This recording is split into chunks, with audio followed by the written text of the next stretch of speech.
Bismillahirrahmanirrahim. Alhamdulillahi rabbil alamin. Wassalatu wassalam asyrafil anbiya'i wal mursalin wa ala alihi wa sahbihi ajma'in. Subhanaka la ilma lana illa ma 'allamtana innaka antal alimul hakim. La haula wa la quwwata illa billahil aliyyil azim. Alhamdulillahil qail ya ayyuhalladzina amanu kutiba alaikumus shiyam kama kutiba alal ladzina min qablikum la'allakum tattaqun. Shadaqallahul azim. Assalamualaikum warahmatullahi wabarakatuh. Alhamdulillah, pertama kali saya ucapkan marilah kita sama-sama bersyukur kepada Allah Subhanahu wa taala serta bertakwa kepada Allah Subhanahu wa taala.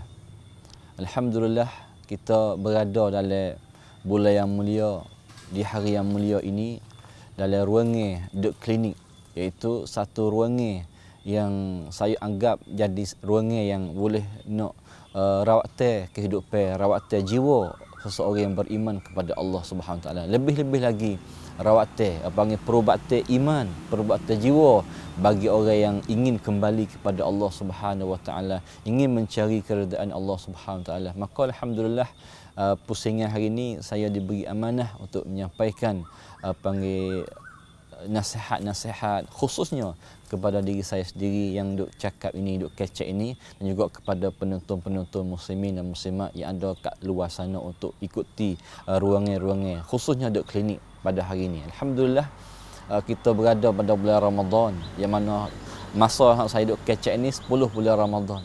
Alhamdulillah, 10 hari kita boleh lihat, khususnya bagi orang yang beriman, ia boleh lihat tentang perubahan kehidupan dia kepada arah yang baik.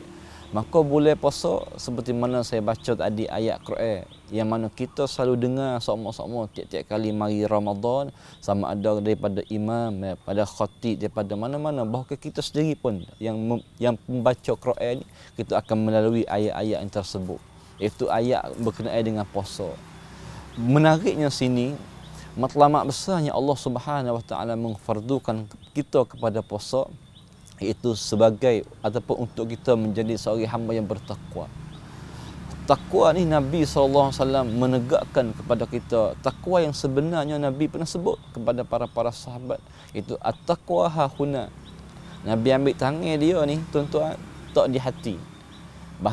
Maknanya takwa ni tak pada sekadar mulut kita kata takwa kepada Allah, iaitu kita takut kepada Allah. Bukan takwa, Nabi kata at-taqwa hahuna. Takwa hahuna, takwa duduk di hati.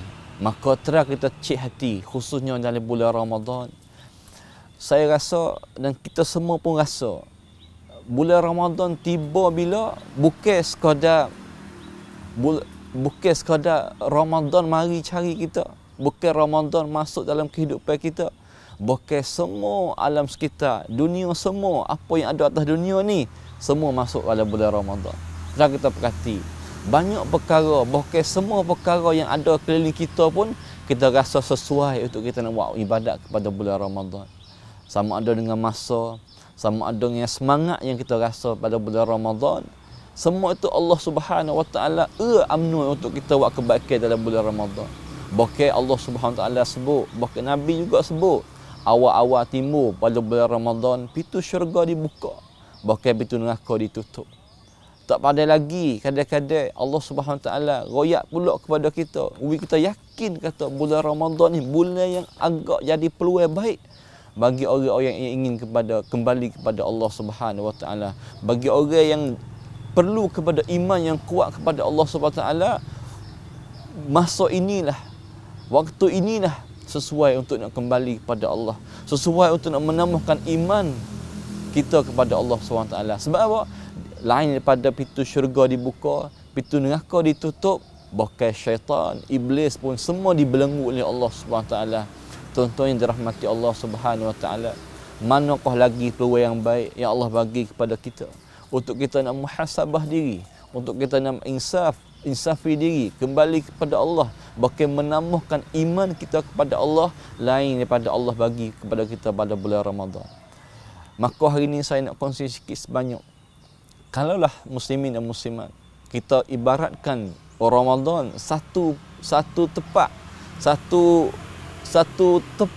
ataupun satu madrasah, satu sekolah untuk kita nak belajar diri kita, kehidupan kita pada bulan Ramadan, maka tidak jauh lagi silaplah bahawasanya molek sekali kalau kita nak anggapkan Ramadan sebagai sekolah kehidupan kita, sebagai sekolah untuk nak mendidikkan kita menambah iman kepada Allah Subhanahu Wa Taala.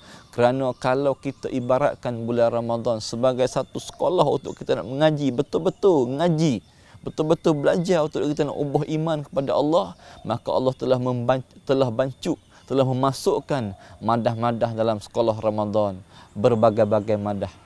Di antaranya bulan Ramadan, Allah Subhanahu Taala yang tak bagi pada bulan lain, iaitu puasa sendiri yang ada dalam bulan Ramadan.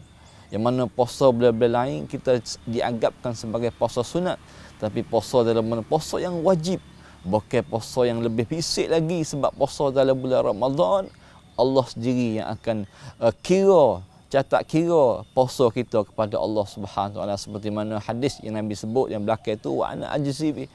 Allah kata Allah sendiri nak hisab, Allah sendiri nak tanda amalan-amalan baik bagi orang yang puasa. Marilah kita sama-sama muhasabah dan bersungguh dalam puasa. Bukan jauhikanlah puasa-puasa kita yang mana puasa yang sia-sia, yang tak boleh gapo satu saja kecuali lapar dan dahaga. Yang kedua, madah yang kedua yang kita kena betul-betul kena belajar dalam bulan Ramadan, iaitu Al-Quran.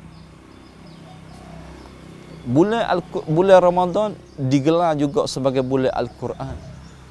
Seperti mana ayat yang saya baca tadi selepas itu, Syahrul Ramadan allazi unzila fihi al-Quran hudan linnas wa bayyinatin minal huda wal furqan.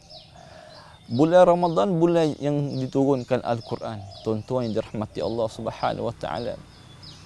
Quran ni satu perkara yang nak mendekatkan kita kepada Allah. Satu cermin untuk nak suluh jiwa kita, iman kita setakat manakah kita dengan Allah Subhanahu Wa Taala. Maka indahnya bulan Ramadan, Allah Subhanahu Wa Taala sendiri menyebut dan pilih bulan ini untuk turunkan Al-Quran. Tuan-tuan, jangan kita main-main dengan Al-Quran. Bulan lain saya rasa payah kita nak baca Al-Quran. Dan di masa yang sama, bulan ini kalau kita perhati, bulan yang untuk sesuai untuk nak bagi seseorang hamba itu, seseorang insan nak dekat dengan Allah melalui Al-Quran, melalui kalam Allah Subhanahu Wa Taala. Tuan-tuan, hebatnya Al-Quran ni, Allah pilihkan ketua malaikat iaitu Jibril alaihissalam menurunkan Al-Quran. Bahkan Allah pilihkan nabi yang mulia di kalangan para nabi dan juga rasul turun kepada nabi kita Muhammad sallallahu alaihi wasallam. Bahkan di masa yang sama, Allah Subhanahu Wa Taala pilih masa bulan yang sesuai untuk nak menurunkan Al-Quran. Tanda hebatnya Al-Quran, bahkan Allah menggalakkan kita baca Al-Quran, mewajibkan kita baca Al-Quran, kenali Allah, menguatkan iman melalui Al-Quran, khususnya dalam bulan Ramadan. Dan bulan inilah Allah Subhanahu Wa Taala pilih untuk nak menurunkan Al-Quran. Di masa yang sama bulan Ramadan, adanya satu malam yang Allah menggalakkan kita kejar malam yang tersebut. Bahkan ini adalah satu tanda, satu contoh yang ditunjuk ajar oleh para nabi, iaitu oleh Nabi kita sallallahu alaihi wasallam Muhammad sallallahu alaihi wasallam, dan juga para sahabat, para ulama as-salafus salih, dan juga orang-orang yang beriman kepada Allah mengejar satu malam, iaitu malam Lailatul Qadar. Bahkan malam ini juga fisiknya, hebatnya Allah Subhanahu Wa Taala bukan sekadar pilih bulan Ramadan untuk turunkan Al-Quran bagi hamba-hamba dia baca, menguatkan iman, beriman kepada Allah. Bahkan Allah pilih malam yang paling hebat sekali atas muka bumi ini, iaitu malam Lailatul Qadar. Tuan-tuan yang dirahmati Allah Subhanahu Wa Taala, pada ruangan di klinik hari ini saya ingin kongsi satu yang pertama saya sebut saat ini. Marilah kita sama-sama bersungguh dalam mengerjakan ibadat puasa. Ramadan ni setahun sekali ya tuan-tuan yang wajib puasa atas kita. Dan kita belum yakin bahawasanya Ramadan depan kita akan ada. Walaupun Ramadan tetap ada, manakah jaminan kita akan ada pada bulan Ramadan yang akan datang. Maka Allah bagi peluang untuk kita pada bulan Ramadan, pada tahun ini, pada saat ini. Marilah kita bersungguh berpuasa bulan Ramadan dan kejar amalan-amalan baik dalam bulan Ramadan melalui puasa ini. Dan jadikanlah tuan-tuan yang dirahmati Allah, puasa ini puasa yang boleh mengubahkan kehidupan kita. Puasa boleh yang menguatkan keimanan kita. Puasa yang boleh kita kejar keampunan Allah Subhanahu Wa Taala, rahmat Allah Subhanahu Wa Taala. Bahkan matlamat yang akhir sekali kita akan dapat menjauhkan Allah Subhanahu Wa Taala, menjauhkan kita daripada api neraka.